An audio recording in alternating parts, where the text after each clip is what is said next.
Chapter 33.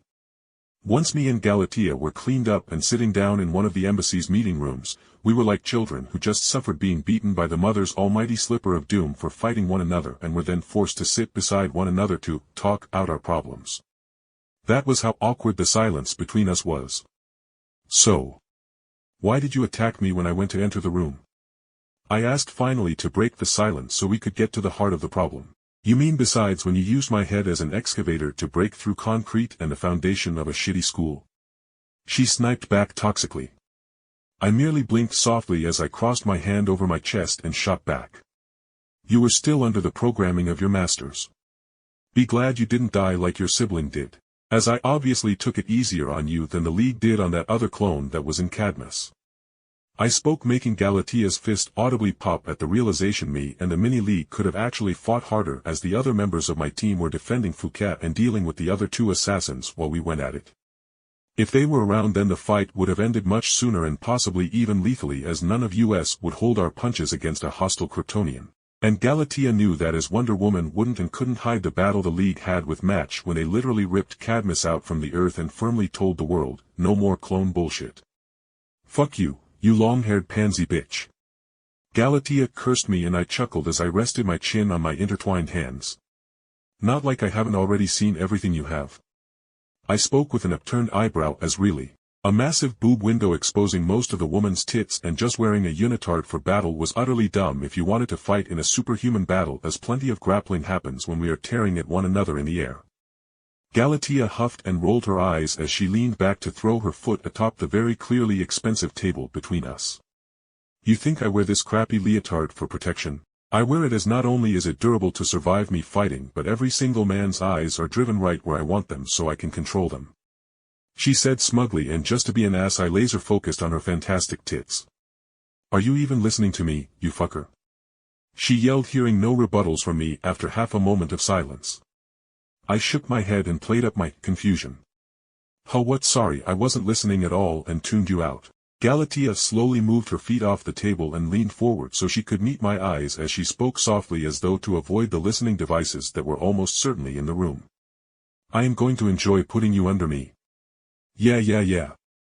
I doubt that you have the ovaries to put me under you. I said, making fingers at the hole putting me under her, as I had become much stronger since I came back from fairyland and she seemingly only gotten healed up from the Amazon people and didn't get any of their enchanted gear or whatever. Galatea, understanding what I was meaning, surprisingly pinked and coughed at the crass way I turned her words around. Humph. Like I would sleep with an ass like you. You haven't even apologized for beating the shit out of me.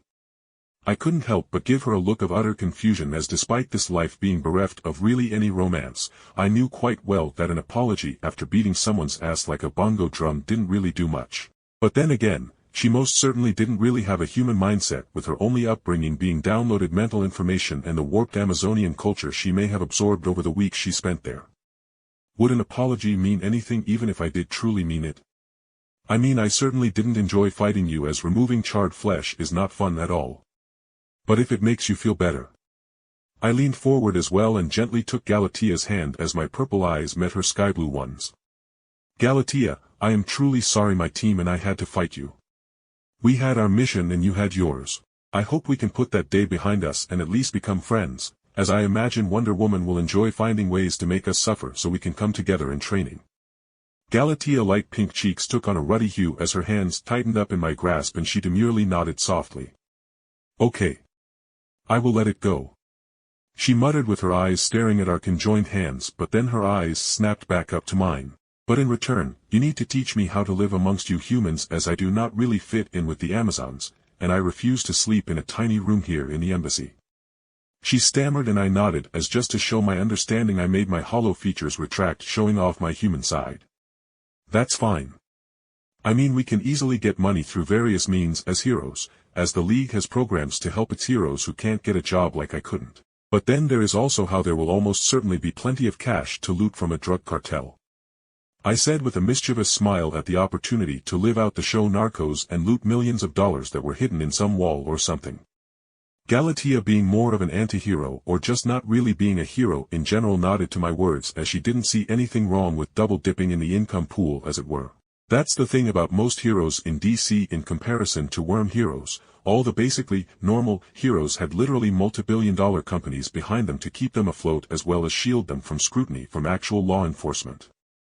Whereas in Worm, looting gang hideouts for cash was an honored pastime time for rouges and heroes alike.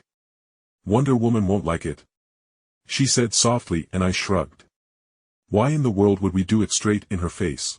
We can just take a Zeta teleport back to Bogota, crack some heads to find who has the most muscle, and after we capture and dump the bad guys off at jail, we can walk away with a couple grand and not be an issue. I responded, earning another nod in understanding, as the League literally pissed away money with their various charities and projects like their space station and other stuff. Honestly, with the way Wally and other heroes hoards dangerous crap as souvenirs, the League had no right to complain about us keeping a few bucks after we went to effort and time to hunt down criminals that likely were going to use that money to pay off corrupt police officers.